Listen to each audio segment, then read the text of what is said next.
apalagi itu Yakut itu sama sekali nggak pernah ngaji itu, dan dia mengakui bodoh lagi. Nah, tapi bodoh kok, yang penting punya keyakinan. Pasangan bakal Capres dan Cawapres Anies Baswedan dan Muhaimin Iskandar kompak merespon rencana Menteri Agama Yakut Kholil Qomas yang akan membatasi kampanye politik yang bersifat elektoral di pondok pesantren. Fungsi BKM bukan pengawasan, ya.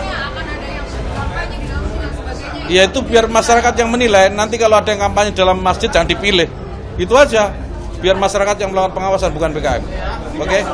Di Undang-Undang Pemilu sudah ditentukan ya bahwa salah satu larangan kampanye itu adalah berkampanye di tempat pendidikan, tempat ibadah, dan fasilitas pemerintah.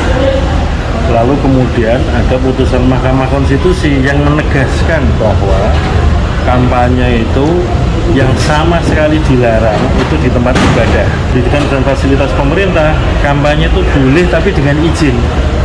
Oleh siapa? Penanggung jawab tempat pendidikan dan fasilitas pemerintah tersebut. Berarti bertentangan ya? Yang namanya tempat pendidikan kan ada pesantren, ada lembaga formal, kampus, sekolah. Masing-masing kan yang ngurusi beda-beda.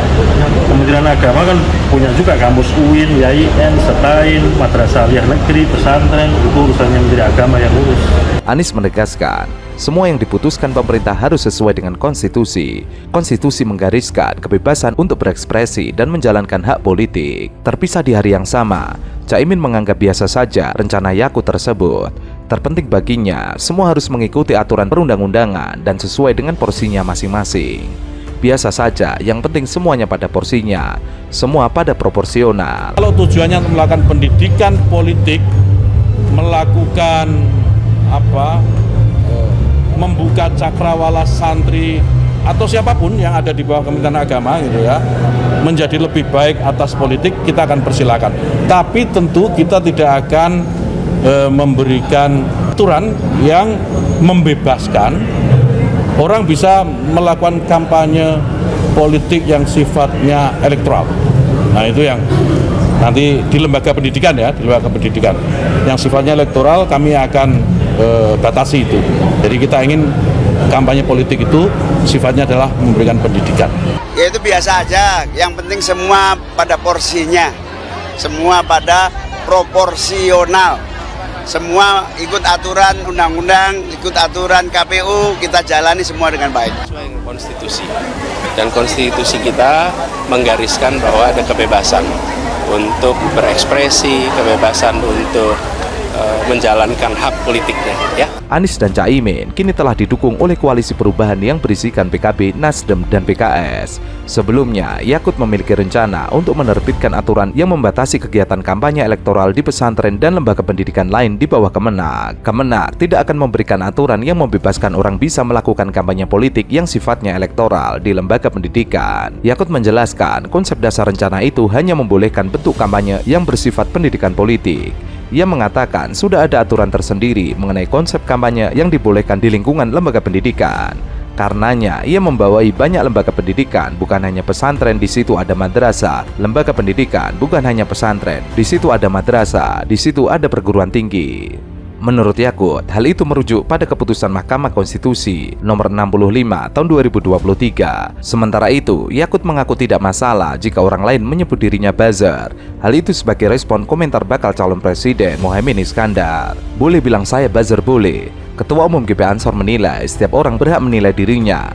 Menurutnya, hal itu bagian dari perbedaan pendapat. Ini soal beda pendapat, itu sah-sah saja. Mau ngatain saya buzzer juga nggak apa-apa. Saya sekali lagi berpegang pada prinsip bahwa saya ingin menjaga agama ini dalam kemurnian ajarannya. Namun ia tetap pada pendiriannya terkait imbuan memilih pemimpin jangan bermulut manis dan berwajah ganteng di pemilu presiden 2024. Pernyataan tersebut tidak akan dicabut. Tapi pada prinsipnya ia tidak akan bergeser dari keyakinannya. Ia tidak akan mencabut pernyataannya. Untuk satu hal itu, ya, untuk apa? Mencabut omongan saya yang menyarankan kepada publik agar melihat track record calon pemimpin, agar jangan hanya terpesona dengan janji-janji, dengan mulut manis. Mencabut itu saya nggak mau. Publik harus memilih pemimpin dengan cara-cara yang baik, cara-cara yang rasional, bukan hanya tampilan fisik. Ya, yang kedua harus dicek track record pemimpin ini urusan bangsa dan negara. Kalau karena itu kemudian didisiplinkan, ya silahkan, saya tidak akan mencabut itu. Ya, ini untuk bangsa dan negara. Saya tanya apa? Boleh nggak politisasi agama? Enggak kan? Ya jangan. Agama itu harus menjiwai setiap perilaku kehidupan kita, termasuk dalam berpolitik. Tetapi jangan gunakan agama untuk berpolitik. Itu saja. Ya, masa begini ini juga kemudian mau ditertibkan, ya monggo. Kondisi makin panas ketika Ketua Umum PKB yang kerap disapa Caimin itu menyatakan bakal memberikan sanksi tegas kepada Yakut yang diketahui juga menjabat ketua DPP PKB. Perang urat saraf yang terjadi antara Caimin dan Yakut merupakan bentuk perpecahan. Memang pertanda perpecahan di internal PKB sebagai manifestasi dari rivalitas politik dalam rangka mempengaruhi suara warga NU di Pilpres 2024. Pernyataan Yakut seolah ingin memperkuat pernyataan kakaknya yang menjabat sebagai Ketua Pengurus Besar Nahdlatul Ulama, Yahya Khalil Stakuf. Pernyataan menak Yakut jelas lebih dekat dengan kemauan PBNU yang sekarang di bawah komando kakaknya, Yahya Khalil Stakuf. Intinya NU bukan alat partai tertentu. Ini konteksnya, Gusmin ini kan sepertinya beda mazhab dengan Muhaimin Iskandar ya. Tentu ini kan bagian dari faksionalisasi di internal teman-teman NU secara umum.